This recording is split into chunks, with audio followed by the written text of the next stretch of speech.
Саламатсыздар, урматтуу мен каналымдын көрүүчүлөрү. Сизди абдан ушул каналымдан көргөнүм кубанычтамын. Бүгүнкү тасмабыз негизи ушул Шаршыналык Абатегин мырза таанышып калды эле, видеодон көрүп мага жазышты эле, анан жазып байланышып анан Шаршыналы мырза аябай өзүнүн мындай кыргыз тарыхына көз карашын, кыргыз баягы өнүгүшүнө көз карашын айтып берди. Бул нерсе мен ойлодум, абдан баягы сонун нерсе, ушуну албетте сөзсүз жеткириш керек.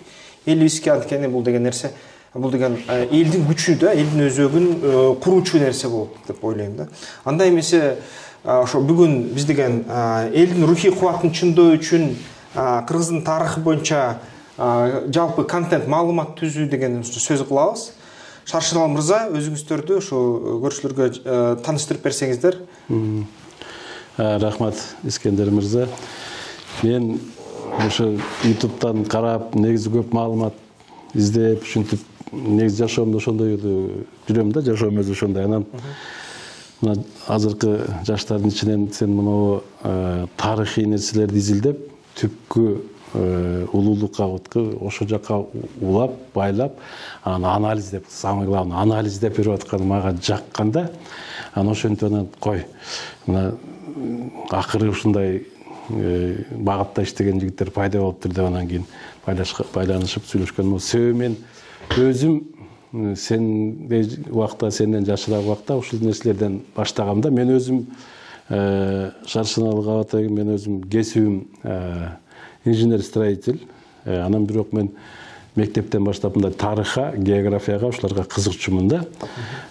Анан мен ошо немеден баягы биринчи жол курууда иштедим, жолчу болуп. Анан кийин союз урагандан кийин бизнеске өтүп, ар кандай шарттар менен ошо Россия тияк бияк жанагы кээ бир жерлерге барып келдим.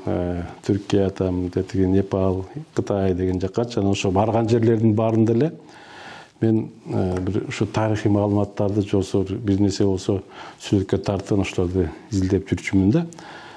Ошол анан ошол менен жүрүп, анан 2010-жылы мен бир авария болуп, анан авариядан кийин аң сезим өзгөрүүгө туура келди. Себеби ошо козголуу болду окшойт. Анан ошондон кийин мен муну ошо кыргызчылыктын кандай десем, кандай муну манас изилдөө, кыргыздын тилин изилдөө, муну тарыхтарын кандай изилдөө, ушу мен бул эмне түрт көргөндө, мен ушу башка элдер менен көргөндө кыргыз элин салыштырып көрдүм да. Салыштырып көрсөк, мына даже бизнесте жүргөндө мен еврейлер менен иштеп көрдүм, тигилер менен иштеп көрдүм. Алар деле мына сен кандай мектеп бүттүң эле, өтө атактуу мектеп бүттүң эле дейт да. Мен айттым, биздин айылда 60 эле үй бар, кичинекей мектеп бар. Мен ошол мектепти бир орусча билбей бүткөм десем, сен каяктан моуларды билесиң дейт да. Мондай көп нерселерди мындай дароо эле айтат экенсиң. Мен каяктан келеримди билбейм дедим. Бирок биздин жашообуз өзү ушундай дедим да. Биздин кыргыздардын жашообуз өзү ушундай. Биз бир нерсе айтканда анын аркасында дагы эмне кылыш керек, ошону кошо үйрөтөт бизде. Бизде негизинен каада салт, үрп адат деген салтыбыз, жазылбаган мыйзамыбыз бар. Биз ошону менен жашайбыз. Вот ошондо мисалы үчүн бир нерсеге жөнөтсө, анын аркасында аягына чейин чыгарып кетүүнү сөзсүз үйрөтөт атабыз. Ата, эне, чоң ата, чоң элер бизди ушундай тарбиялайт деп, анан ошондон түшүндүм дагы. Анан кийин тарыхка, биздеги маалыматтарды карап келатсам, биз жөнүндө, кыргыз жөнүндө эч нерсе жок да, мындай жазуу маалыматта, кинолордо, башка нерселерде жок да. Кийин кичине дагы тереңирээк түшүнүп келгенден кийин тескерисинче кыргыздарды мындай кыргыз элин жамандаган сыяктуу, мындай кийим кечелерин бир жаман-жуман кылып, мындай бир эптеп бирдеме, анан барып бирөөгө жалдырап кошомат кылгандай кылып, анан ушундайлар көп экен да. Анан ошондон түшүндүм. Бул мындай орусча айтканда целенаправленно, түптүүнөн, түп башаттан башка жакка буруп, анан буларды бир жолу чыгарбаганга аракет кылып келгендерин түшүндүм. Анан ушундай эле десем, жок, булар канчалаган миңдеген жыл мурун башталыптыр да. Анан мен ошолорду изилдеп, анан ошолорду чыгарып атканга анан мен сага ошон үчүн ыраазы болдум да. Вот молодец. Ушуларды мына азыркы мына сен өзүң берген суроого жооп ушул да. Ушул нерселерди руханий жаштарды, азыркы жаштардын баардыгы тең акылдуу. Азыркы жаштар негизи кыргыз элинин тукумдары баары тең эле касиеттүү. Бирок болгону жанагы жабыкта куполдун ичинде да, ичинде кайнап атышат, кыйналып изденип, мына ошон үчүн кыргыз дүйнөгө потенциалы бир жака мында бекитилип салган. Да, эменин ичинде жанагы бир купшун бар жана мультфильмде жин бар да. Бекитип салган. Ошо капкагы жаап коет, аны ачып туруп колдонуп туруп кайра жаап. Вот кыргыздын илимин ошентип колдонуп келген да. Вот башка нерселерчи могу материалдык мир жеке адамдын жос кайсы бир нерсин коомун изилдейсин ошентип колдонуп келген да кыргыздын илимичи. Анан биз деген мындай ак жүрөк адамдарбыз да. Бизди жанагы орусча наивный деп коет да. Биз ошол биздин жүрөгүбүздө нерсе жаман, арам нерсе болбойт да, болгон эмес. Ошон үчүн ишенчекпиз. Өтө ак көңүл окшойт. Ооба. Анан ошону колдонгондо биз жанагы нерсени жашырганды, купуя тиги дегенди билбейбиз. Мисалы үчүн биз сразу бирдеме сураса, ой, ал мындай деп түбүнө чейин айтып беребиз да. Ошону тескери колдонуп келишкен экен, кийин түшүндүм да. Анан эмне кылыш керек? Эми ошону колдонуп мындай болсок, дагы жашырыш керекпи? Жок, жашырыш керек эмес экен. Тескерисинче муну ашырыш керек экен да. Анан вот ошо аны үчүн эмне кылыш керек? Мына биз бүгүнкү шарттарда мына биздин ата-бабалар тигилер булар аларды мына мисалы үчүн Союз убагында башкаларды азырда мындай бекитилген ошол тигилер түзгөн программаны окуп, анан ошону билсең 5 деп баа коюп, ошолорго кызмат берип, ошолорго бийликтен көтөрүп, ошолор азыркыга чейин башкарууда жүрөт да. Демек алардын мышлениеси ошондой. Окумуштуулар да ошондой экен. Азыркы окумуштуулар да ошондой. Ошон үчүн жана биздин бу тарыхты, мондай философияны изилдешпейт да, түшүнүп турса да изилдешпейт. Себеби элге жайылып барат. Себеби аны башканы сүйлөсөң, сен жумушуңан кетесиң, тиги мындай тамак ашыган айрыласың, жана жашооң мындай кулчулук нерсени байлап койгондо. Рашан мырза, ушул тууларды дарытапсыздар да. Ошол туулар эмне деген туулар бир аз айтып бербейсиздерби? Бул туулар мынау кыргызда баарыбызга белгилүү, мынау кыркуруу кыргыз эли деген сөз бар эмеспи? Аны ошо кыркуруу кыргыз элинин туулары деп муну мындай бир үлгү катары жасадык да, үлгү катарычы. Эмне дегенде бул эн тамгаларды, кыркуруунун эн тамгаларын жана интернетке чыгарган эле булактан алдык, интернеттен элечи. Себеби азыр кыркуруу иштери жүрүп атат, бирок такталган эч нерсе жок да. Толук тактала элек. Бирөө макул десе кайра мунусу туура эмес, тигинси туура эмес деген ой жүрөт. Анан бул нерсени биз кандай кылалы? Ошо интернеттен алып туруп, чтобы кийин көргөндөн кийин ошо кызык пайда болуп, кызыктуулук. Анан ушуну такташ үчүн бир көрсөтмө үлгү да, курал да. Негизи булар жерден туура жерлери деле бар. Мисалы үчүн бу жерде жетиген деген уруу такта, уже өздөрүнүн кабыл алышты, ар бир уруулардын чогулуштар нерселери бар. Ошолор такташты да. Анан мунун өзгөчөлүгү эмне? Мына бул жерде кыргызда айтат, мына көк асаба өзүчү, мына көк асаба. Мына болсо, мына кызыл бул туу мына туу муну айтат. Туу бул көк асаба, кызыл туу, сайдын деген мына ушуда, туу саят деген ушуда, ушу сайлат да. Могул болсо көк асаба. Анан мунун размери мындай кылдык, мынакей. Мондай 70, мындай 90. 70 болгондо бул 7 деген саны жетилик, жетиштүү да, биз өсүп жетилдик. Кыргыз өзү 90, кыргыз өзү 9дуктан турат да. 9дук түшүнүк менен кыргыз өзү ошондой чектелет да, биз ушундай символ кылып алдык да. Анан мунун баары негизги максаты ушу символикалык негизде сан илими аркылуу дагы өлчөдүк да, ошону. Анан мына жерде илимий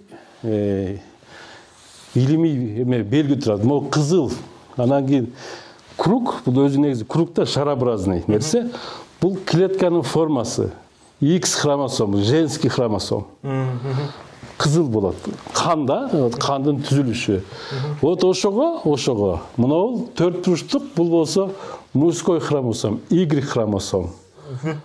Экөөнү бириктиргенде бул илимде, чоң илимде эл аралык плод жизни деп коет экен. плод жизни.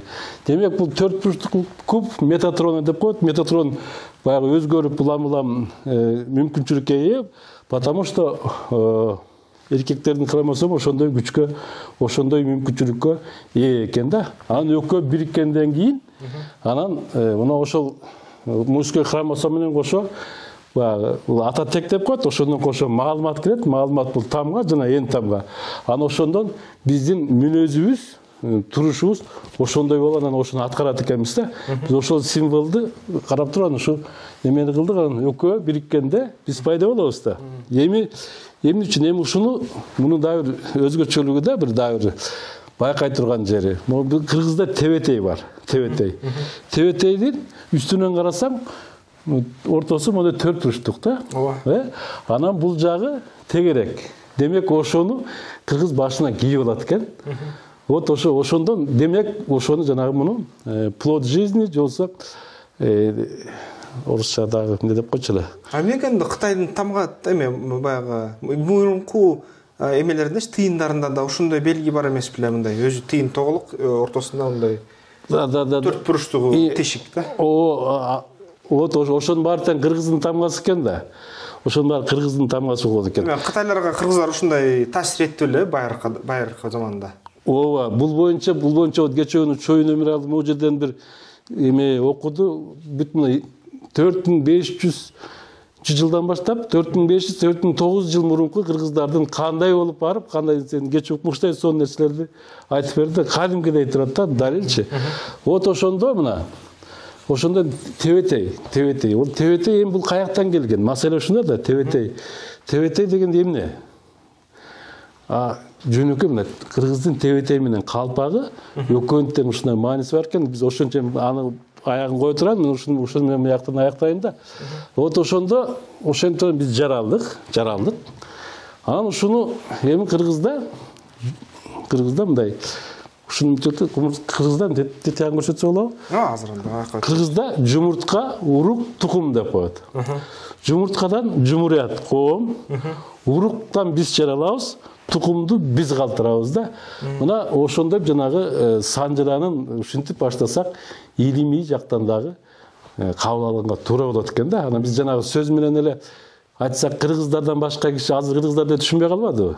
Бул жерде илимге кадимкидей илим менен такталып далилдесе болот экен да. Ошол символ катары жасадык.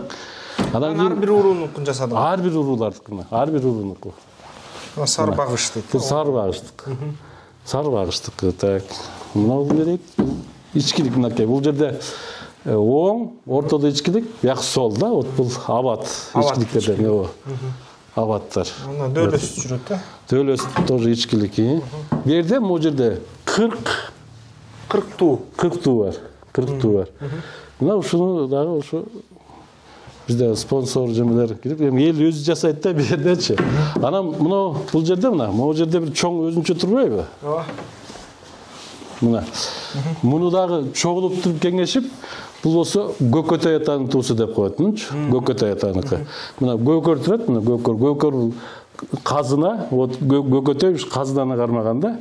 Анан бул жер баягы фиолет могу жер. Мунун белгиси мунуку мындайынан, так, мындайынан 90, мындайы 120.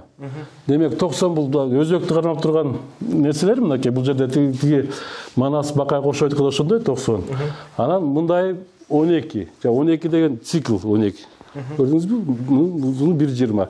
Демек булар чоң аламды кармап турат да, өзөктү кармап турат. Демек мынау байлыктын, ырыскын өзөгүн ушу Көкөтөйдө кармайт да. Вот ошондой символу бар да. Анан мынау жерде мынакей. Мынау Кошой атанын туусу. Вот эмне үчүн мына өңдөрү мондай да. Көкөтөйдүкү чисти эле көктөн түшкөн бир өң да. Бу жерде мына көк, тиягы көк, ортодо кызыл. Анан бул Манас белги, анан бул ай, мына өкөтөң эле ай да. Бул жаңырган ай, бул толгон ай да, толук ай да. Демек кош жаңырып дайыма реформаны баштап анан толтуруп өзгөртүп турат да. Булчу Кошой деген дайыма мындай жаңыртып өзгөртүп, орусча азыркы современный тилде айтканда реформатор болот да, Манастын реформатор аксакалы болот да. Анан көктөн түшкөн каныбызда бар деген түшүндүк булчу. Көктөн келгенбиз, каныбызда бар. Ошол каныбыз мисалы үчүн өзүбүз ойлосок, мына мисалы үчүн биз жылдыз асмандан деп коет, нурдан деген ошол жактан келет да. Анан каныбызда ошонун баары маалымат бар да. Биз адамдар деле ошондойбуз, өзүбүзчү, адам деле ошондойбуз да. Мына ошону биздин кошумча ойлорубуз жана ошол мүмкүнчүлүгүбүздү ушул туу менен белгиленет да. Ушул эмеге кетип калбайбы? Алтай теңирчилигине эрлик хандыгы, эл хандыгы, анан жанакы теңир хандыгы депчи. Эми бул Манас өзү бар Алтайдан төрөлгөн деп айтылып атпайбы? Ошого таянсак, ошол жактан болуп калат да. А мынау теңир негизи мынау илим өзү ошо Алтай жакта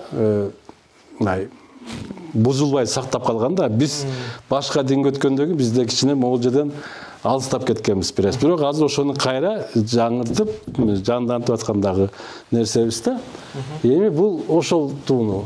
А могул жерде бул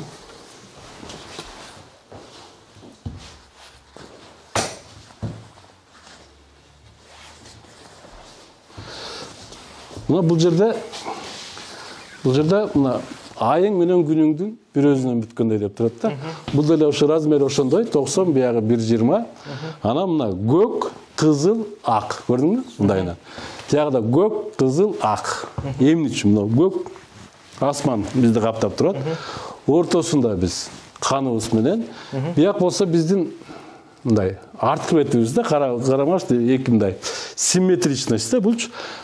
Анан ортодо ак турат, мына минген аты ак кула да. Биздин милдетибиз, максатыбыз актык да, ак жолдо жашашыбыз керек да. Манас ушу акка бириктирүүчү күч. Бир гана акка бириктирүүчү күч да Манасчы. Вот ошон үчүн ушундай символ кылдык. Анан бул ушундай. Эми бул жерде бул Бакай. Мына. Бакайдыкы бүт баары аппак болуп атпайбы? Көрдүңүзбү? Демек, мунуку жанагы мунуку деле ошо ай менен күндүн бир өзү, Манас ушу биримдик, мунуку жалаң акты гана жарыялайт да, акты гана айтат, ошо жана ба ак ой дейт. Акты баалап дейт, ошону айтып туруучу күч, жана аксакал деп атпайбызбы? Аксакал деген символ ушул болот да. Бир гана туура нерсени, акты, чындыкты айтып тура берет да. Вот туруктуу чындык, туруктуу адилеттиктин символу булчу Бакай. Аксакал ошон үчүн ушул үчтүүнү жасап, анан ошо мынау 40 курунун бардыгы тең ушуга биригишибиз керек деген символ. Вот келечекте балдарга жана сиз айткан суроолордун биринде да эмне изилдеп, эмне максатың бар деген ушул да.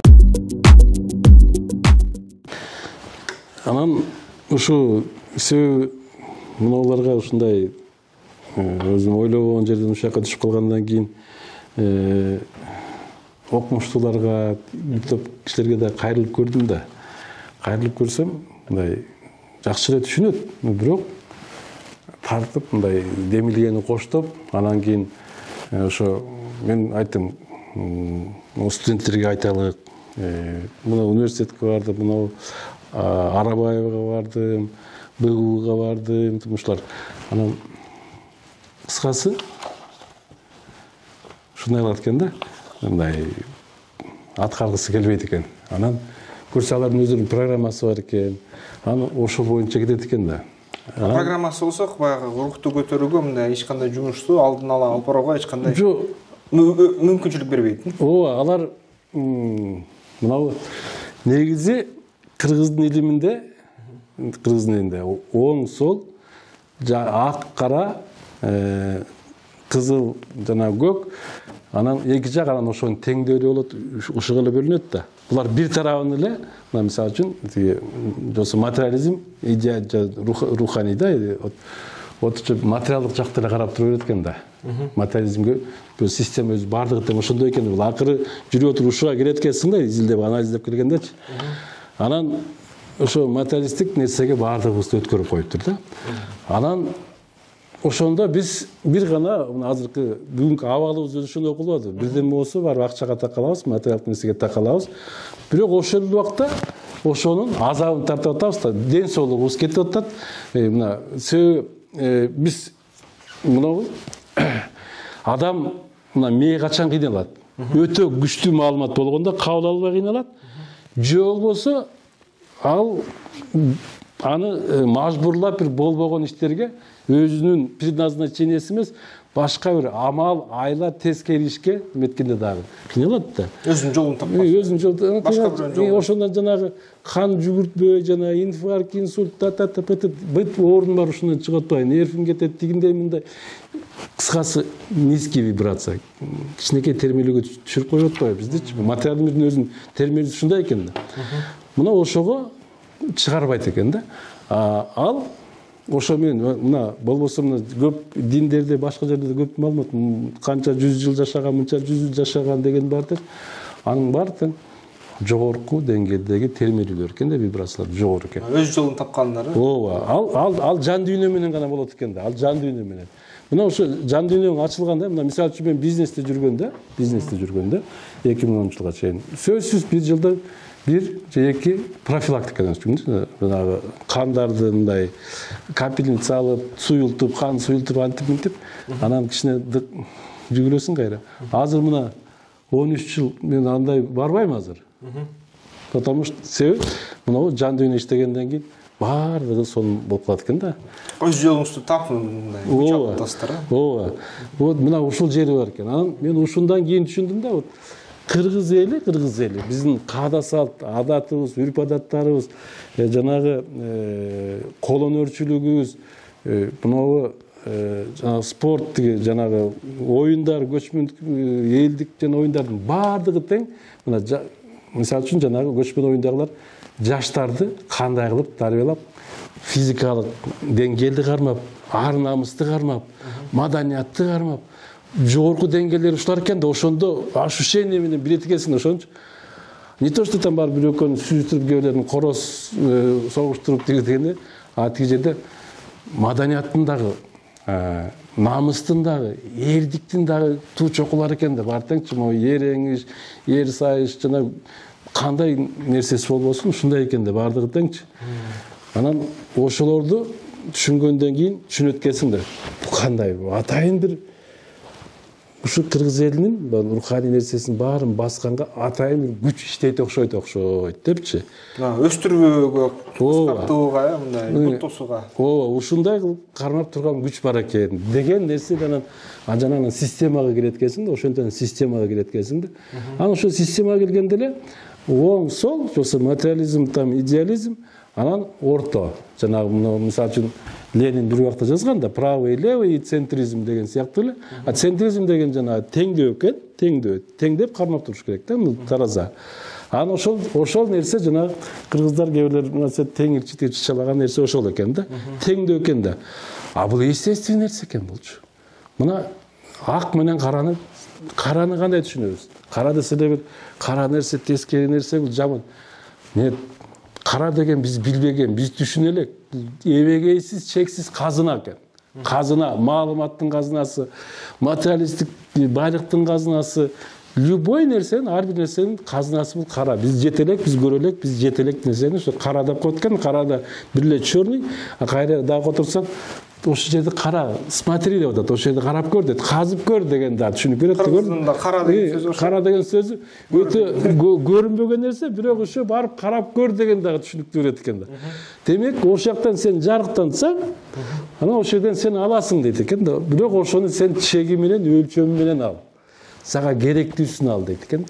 Анан ошондой кишилерди баягы үлгү болгон ушундай аябай кадырлактуу кишилер, илгери кыргыздарда улуу кишилер аксакал дейт. Я жарыктык деп койчу. Көрсө ошо жарыктантып, ошто алып үлгү болгон кишилер ошо жарыктык дейт экен да.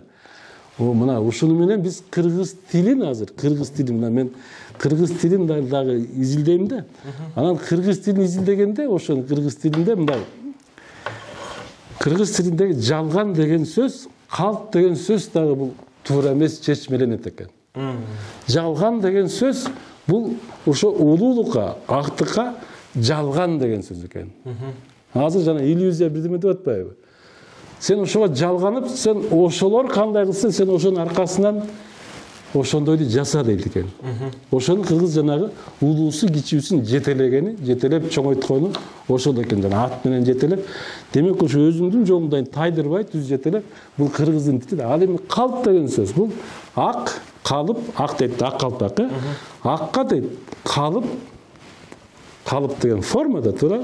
Ошо ак кандай болсо, вот ошого окшоштуруп, сен да ошону жаса деген жанагы түрк элдерде, көчмөн элдердин падышалары, хандарын баары тең тажысы ак калпак болгон ушундан экен да. Мына ушул жерде вот жана ак калпак менен тебетейде ушул жерде маселе турат да. Тебетей бул адамдар жаратылгандагы нерсе. Бул жана Тибеттен жана менен башталат экен. Тибет деген сөз ошо тебетей деген сөздөн алынган сөз экен. Менин предположением бул, божомолумда, бирок ошондой эле болуш керек да. Себеби мен жана көрсөтпөдүмбү тиги круп менен тетиги немеге белгилегичи. Ошол жерде эмне үчүн дегенде ошол жерде Эверест деген тоо эми европейский аты, ал жердин өзүнүн аты Жомолунгума болот да. Бул деген бул кыргызчасы болот экен. Жомолунгума бул жаа дейт. Жаа, мол деген бул мал да, мал жосо мол, бул дүнүйө. Жосо материализм. Жаа, мол, үн дейт. Үн бул жан. Анан күү дейт. Күү деген бул термелүү. Анан ма дейт, бул биз материя болуп түштүк да.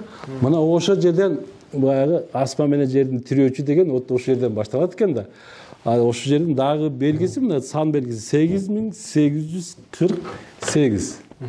8 парларда жанагы орустардын 8 деген сөз ушундан чыккан да.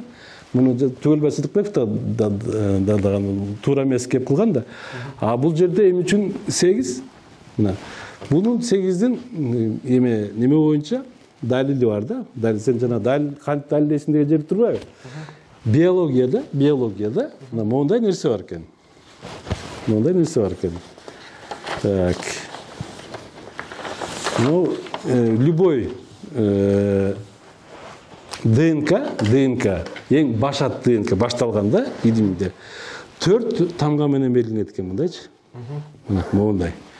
Муну А деген тыбыш. Бул Т. Мэр, муну англисче жазылат экен мондай. С, мэр, Г да мынакей. Муну 4-тө. Ушундайдын плюсу болот. Тагы эле ушундайдын минусу болот да. Эки тарапта да булчу. Ошондой 8 болуп атпайбы, көрдүңбү? Ошондой 8848, булар 4 болот деп ушуну менен муну далилденет экен. Эми карап туруп, бул эмне? Бул А деген тыбыш муну то бир гана муну Т менен гана биригет экен. Ал эми С деген күч, молекула бир гана Г менен. Вот ошондо муну А бул вертикальный күч экен, вертикальный күч. Бул аалам экен. Жокса ааламды. Бул болсо бул тек экен. Ааламдагы тек. Бул деген жана Си энергиясы, анан Ки энергиясы мынакей. Бул кандай болот экен да? Ааламдан ошол жана жан күч, жанагы ааламдагы маалымат үн аркылуу келген тектин күчү канга келет экен да, канда анан горизонталь могу Си Ги менен иштейт экен да. Ошол үчүн жанагы Япониядагыларда Си деген энергия бар, анан Ки деген энергия бар го. Мына ошолор экен да. Эми ушундайдан бул оң эркек, сол аял, жолсо сол эркек аял, ошо менен 8 болот экен да. Мына ушул нерсенин баарын тең тебетейине кийип алат экен да тиги кыргыз дегенчи. Вот мен таң калдым да ушуну түшүнгөндө. Вот ал ошентип мээден жаратмандык пайда болсо, анан кайра ошону каяктан келдиң? Ак калып, акка багыттап тарбияла дейт. Аны ким жасайт? Ата дейт. Ата деген бул самец производитель эмес экен. Бул ошо ааламды таанытуучу адам экен да. Вот карабайсың. Мына ушуну бул кыргыздын тили менен эң эле жөнөкөй эле мындай эле жөнөкөй сүйлөшкөндө түшүнүүчү сөздөр экен да. Эми карап турам. Эми ушуларды түшүнгөндөн кийин кыргыз кандай абалга келет? Биринчи күлөт, көпчү биринчи күлөт. Анан мынягынан бир нерсе таасир этет. Мен жөнлүгүлө деп окшойм, бир ойлоноюнчу дейт. Анан түшүнөт. Түшүнгөндөн кийин Эврика дейт. Секрет. Чын эле мен ушундай элминби? Чын эле менин тилим ушундайбы? Деген келет да, туурабы? Мен өзүм ошо түшүнгөндө ошондой болгом да. Анан башында көптөр күлүштү, эми азыр күлгөндөр азайды. Азыр эми ошону күчтөнтүш керек. Бул деген ар бир жерде бар, ар бир тамгада бар булчу. Мына ө, ң, үй деген мына. Ө, ң, үй. Өң болду, туурабы? Эми булар ушулардын чогулуп келиши да өзүнчө бир схема. Ушулардын баары тең. Альфа, бета, гамма деген. X, Y, Z дегендер. Бардыгы тең ушундай маанилерди берет да. Ошондо кыргыздын тили неме боюнча да мындай кандай айтылса бул мына могу жерде мен ошону могу жерге мындай улам чогултуп отуруп анан мындай кылып жазгамда мен ушуну окуп берейинчи мен. Кыргыз тили дейт бул табигаттын тили. Кыргыз тили жер энедеги эң түпкү тилдердин башаты. Кыргыз тилинин ичинде дүйнөлүк цивилизациянын ээсимин деген улуттардын түпкү башаткы уюткусу камтылган.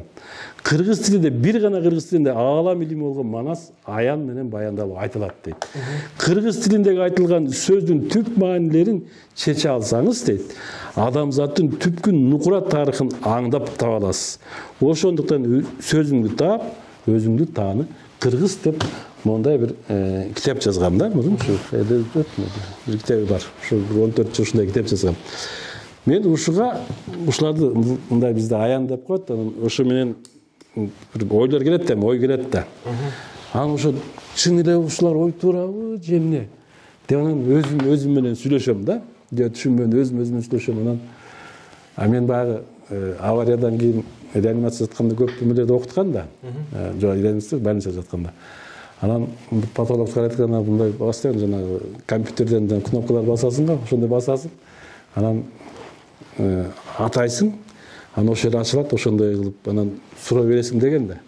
Мага ошенткен анан ошондой эле момент келген анан түшүмдө жосу менен суроо берем да. Анан унутуп калам өзүм. Жосу жооп бербей койсо унутпай коет. Анан бир маалда тук ошол келет да, түшүмдөн берет да, анан баягы жооп келет да. Анан мен ошондо түшүндүм, жана Мухаммед пайгамбарга дагы бир барып анан кийин эмеге жатып анан кийин анан жооп берет. Мына ушул нерселерди ошо өз башыңан көргөндө ошондо түшүндүм да. Демек бүт маалыматтын баардыгы тең эле бар экен да. Ошону кайра бизге эле каныбызда деле бар экен. Канга кантип келет?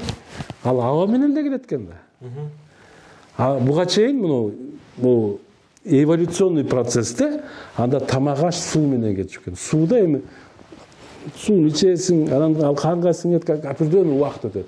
Ал эми абада мына азыр термелүүнүн көбөйгөнүнө байланыштуу аба менен эле келип атат баардык нерсечи. Канчалык аба таза болсо, жана ошол үчүн тоого бар, тияка бар, анан мазарга бар деп атпайбы? Мына дароо эле маалымат алган ушундан экен. Мына биз кыргыздар ушул ыкма менен жашачу экен да. Мына эми могул жерде бул деле эмелек айткан кыркыруунун кандай келечекте кандай туруш керек, кандай элге кызмат кылыш керек деген схема, система да булчу.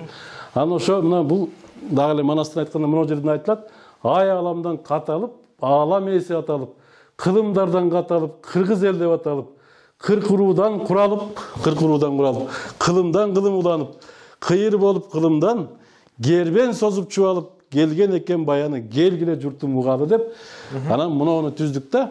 Бул мына жумуртка сыртынан. Жумуртканын формасында турат. Анан бул жерде жазылып атат жана 40 уруу, 40 ууз дейт мынакей. Ууз, ама болсо Л И. Ошондо 40 уруу, 40 ууз эли да, жанагы кыргыз каяктан бириккенде 40 ууздан деген сөздүн түпкү нерсеси чыгып атат да. Ууз болуп, ушу жумуртка болуп уюбуз да, уюбуз. Эми мунун мондай узундугу где-то 80 метр, биягы 40 метр круг болот да, жумуртка образдычы. мисалы үчүн допустим Манас атага же болбосо кайсы бир жерде ошондой. Анан мынау жана биз көрсөткөн туулар тигин высотасы менен тетиги размерлери менен чоң болуп. Анан мондай 40 туу сайылат дергечи. Жанагы 3 туу могу жерде болот. Анан бул жер баягы ак цветтеги аянтча болот. Могу жерде 7 боз үй ортосунда чоң санжыр айткан боз үй болот да. Анан кийин могулардын баары мындай бир белгилер менен брусчаткалар менен муну эли деп неме болот, бу жерде элдер тизилип турат да. Анан кийин келечекте вот мына жаштар бар, башкалары бар. Анан сен урууң ким? Баланча уруу. Бул Манас ата билесиңби? Билем. Бакай атаны билесиңби? Билем. Кошой атаны билесиңби? Билдим. Анда сен 40 чоронун бири болдуң.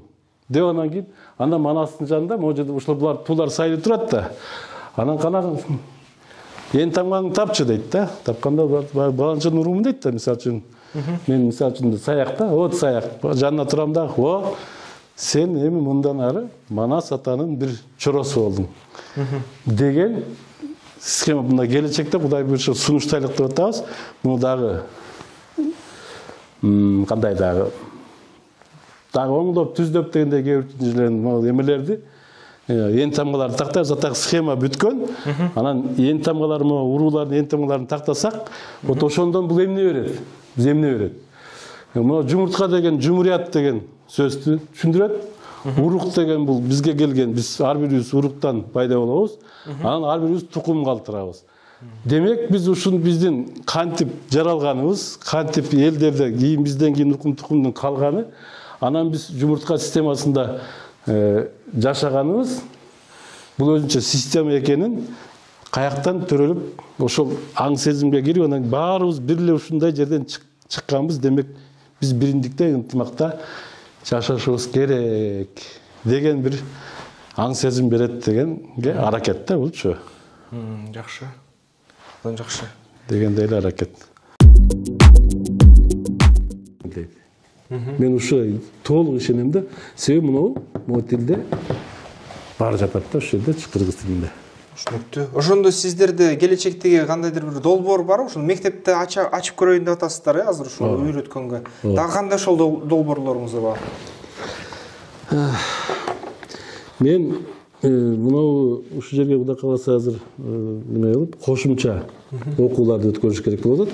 Кайсы мынау эмелек айткан схемалар боюнча мынау анан ушу Манаста биз Манас дейбиз, кээ бир айтып атпайбы, чыгарма, эч кандай чыгарма эмес Манас.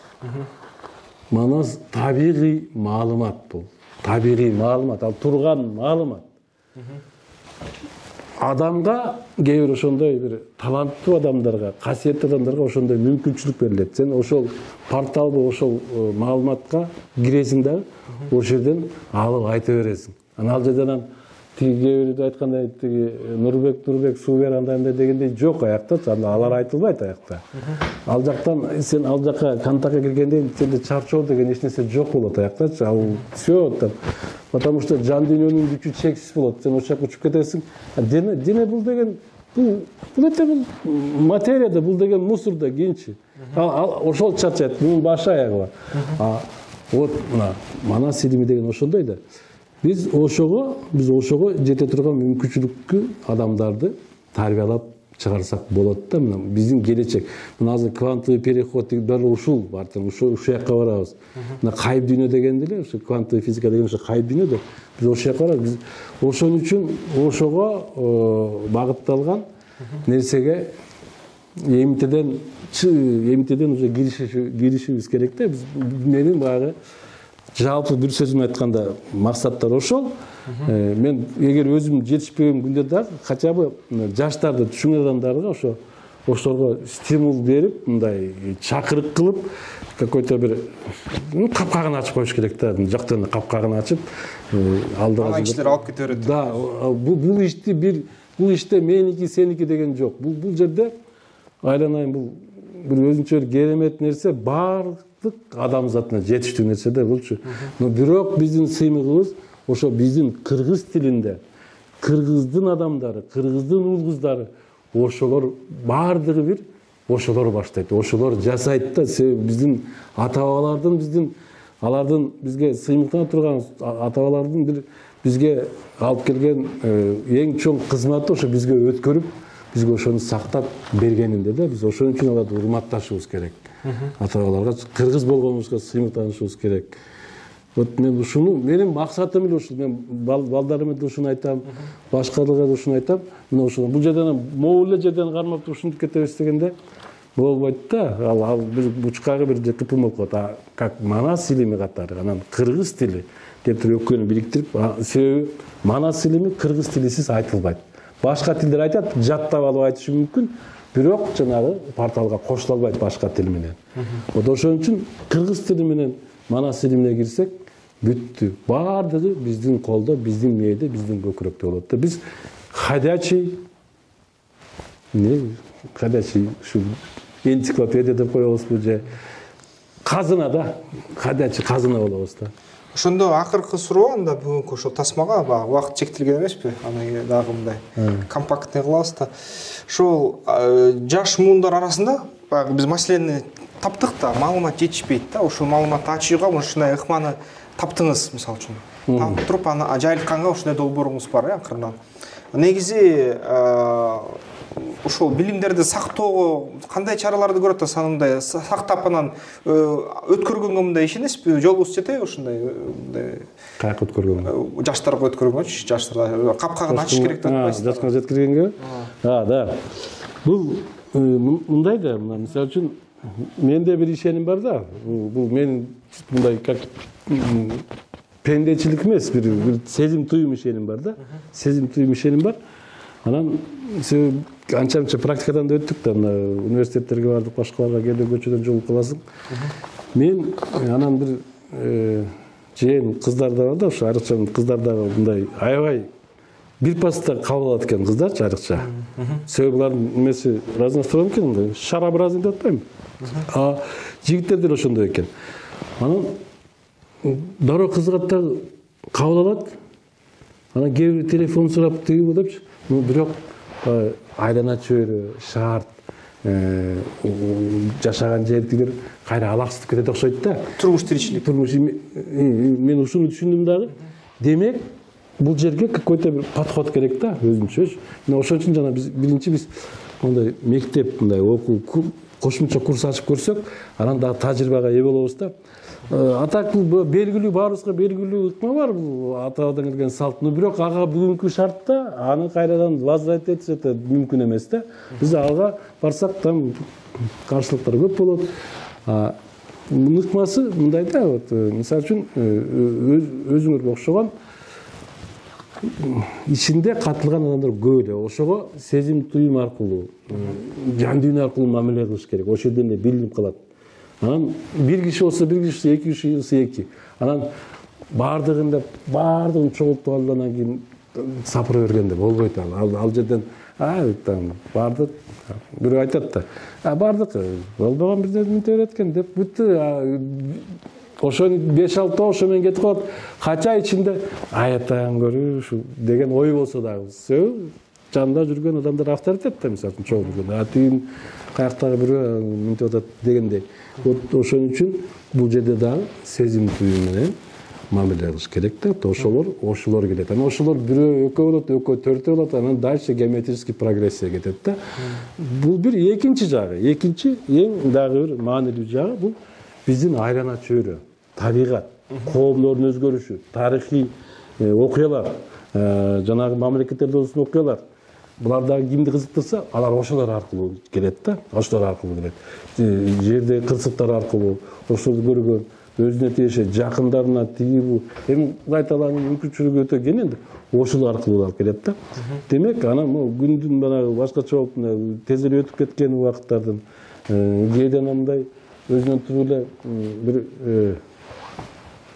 мындай көңүлүң айнып бирдеме болуп кетип, настроениең бузулуп, кайрымында болуп кетип, ошонун баардыгы тең. Анан денеге өзүң түшүнбөгөн бир белгилер баратып эле бирдеме болуп, бир ой келип кетип, жосу бир жөнүң сайгылап кетип, жосу кайра карасаң эчтеке жок. кыскасы өтө көп төлгө белгилер бар да. Ошолордун баары таасир берет да, издентет адамдычы. Адамды изденет. Ошон үчүн өзүлөрү издеп кирет. Өздөрү изденет. Көрөт деген өздөрү изденет. Анан бул жогорку күч деген укмуш экен да. Анан ошого бизге окшогондорду даярдайт экен, сага окшогондорду даярдайт. Ар бирибиздин кызматыбыз бар да, кыскасычы. Биз ошолорго кызмат кылып атабыз. Өзүбүздүн кандайдыр ишибиз, бөлүгү, иштин бөлүгү. Ооба, биздин багыт боюнча өзүбүздүн иштерибиз бар. Биз аз ойлойбуз, мен өзүм, мен мисалы үчүн жана авария болуп, мен өзүм жасап атам, мен акын деп ойлочумун. Андай эмес экен. Тиги жактан себеби мен мына жака түшкөндөн кийин кайра бизнеске барайын деп, мына 4-5 жыл мурун. Анан бир Өзбекстанда таанышым бар, жакшы байып кеткен, анан ошо мындай иш кылалык да, взрывчатка тигип макул деп, анан иштеп аракет кылып баштадым. Жок, мындай реально нерсе кире элек болчумун да. Анан мени жанагы кайыптар окутканда түнкү 2-ден 3-кө чейин окутчу да. Анан бир күнү түнкүсүн кармады. Өлүп кала жаздадым. Жаным кыйналып, анан алып кеткиле болсо жок, дагы кыйналып. Анан ой келди да бизнеске деген. Барбайм бизнеске, барбайм десем. Анан ушундай кыйналып кеттим мен. Кыйналып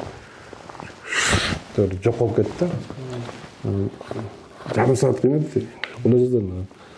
Аялым көргөн эртеңдин менен 2 күн больницага барып лабораториялардан тигилердин баарын өттүм. Өткөндөн кийин анализ алып бардым эмеге, уролог. Табарсыктан кармаган да. Анан эмнеге келдиңиз дейт.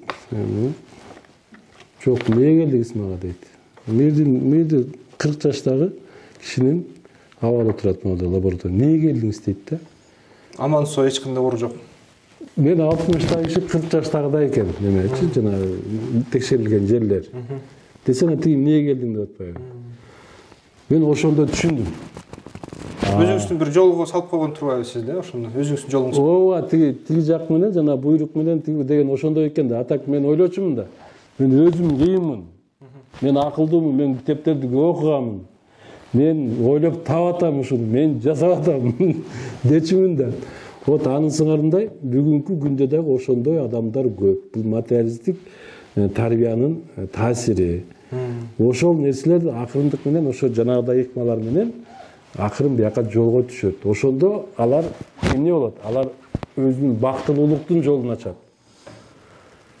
Эйганын эмес, бактылуулуктун. Бактылуулук биримдикте болот да. Манастын күчү биримдикте, баардыгыбыз бир болсок, ошондо баардыгы жетет. Азыркы эле бүгүнкү күндөгү чогулган материалдык байлык дүйнөсүндө бүгүнкү реальный адамзатка 100 жылга жетиши мүмкүн, жөн эле.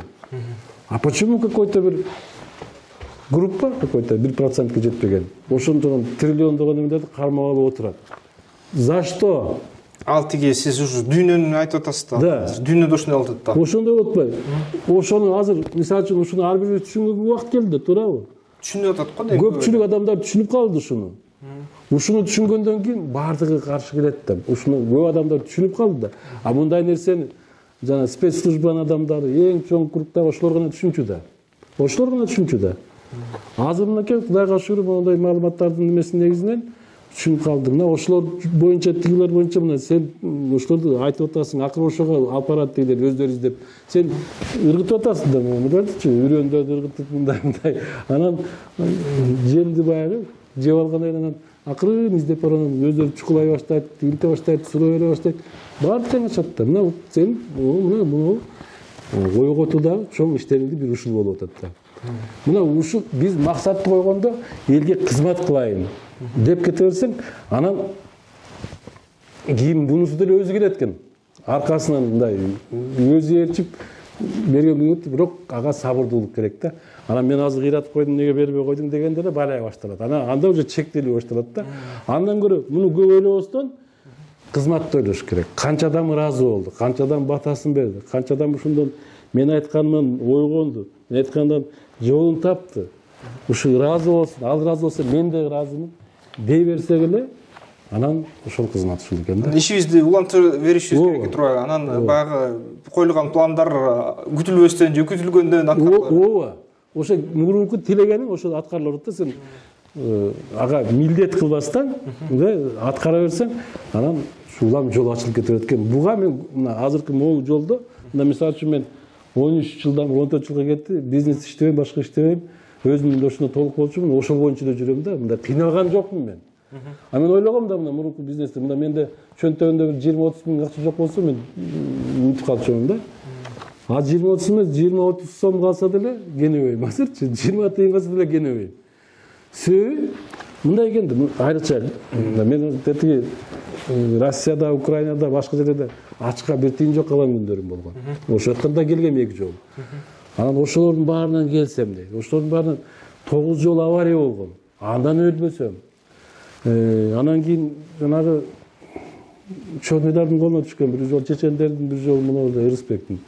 Алардан аман калсам. Анан кийин мен эмнеге ушул жок болуп кетишим керек деп анан анализдеп көрдүм да. Көзүңүздүн кандайдыр бир жолуңуз бар, ошол жол сакталып турат да. Ооба, көрсө жогорку жанагы күчтөр эгер ошолор кааласа, вот сен кызмат кылып атсаңчы, ошолор өзү коргойт экен, өздөрү сактайт экен, өздөрү рызкысын берет экен. Жаныңа ошо рызык бере турган адамдарды коюп коет экен. Ошондой эле жаның ошолор менен достоштуруп кеткен, ошо менен тааныштырып коет экен. Болду, ошентип жүрө берет. Ошентип анан максатыңды аткарта берет экен да. Тиги главный нерсенчи. Мен ушуга толук ишендим да.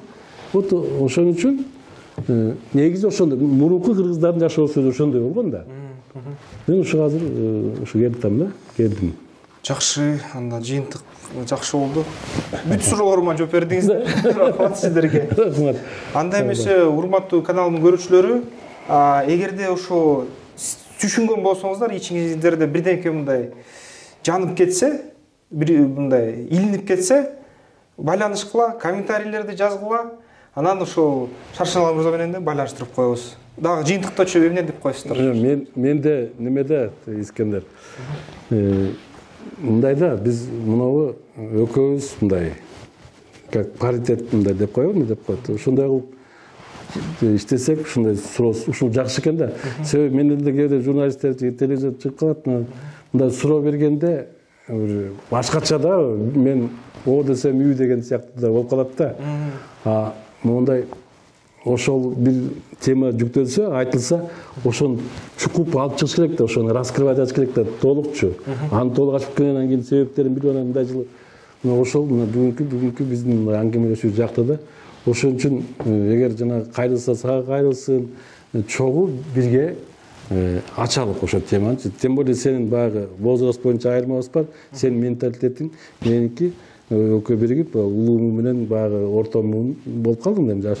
Ошолорду бириктирген бир контент болсо да, ошондой бир жакшы бир неме берүү болсо жакшы болот да. Менин оюм ошондой.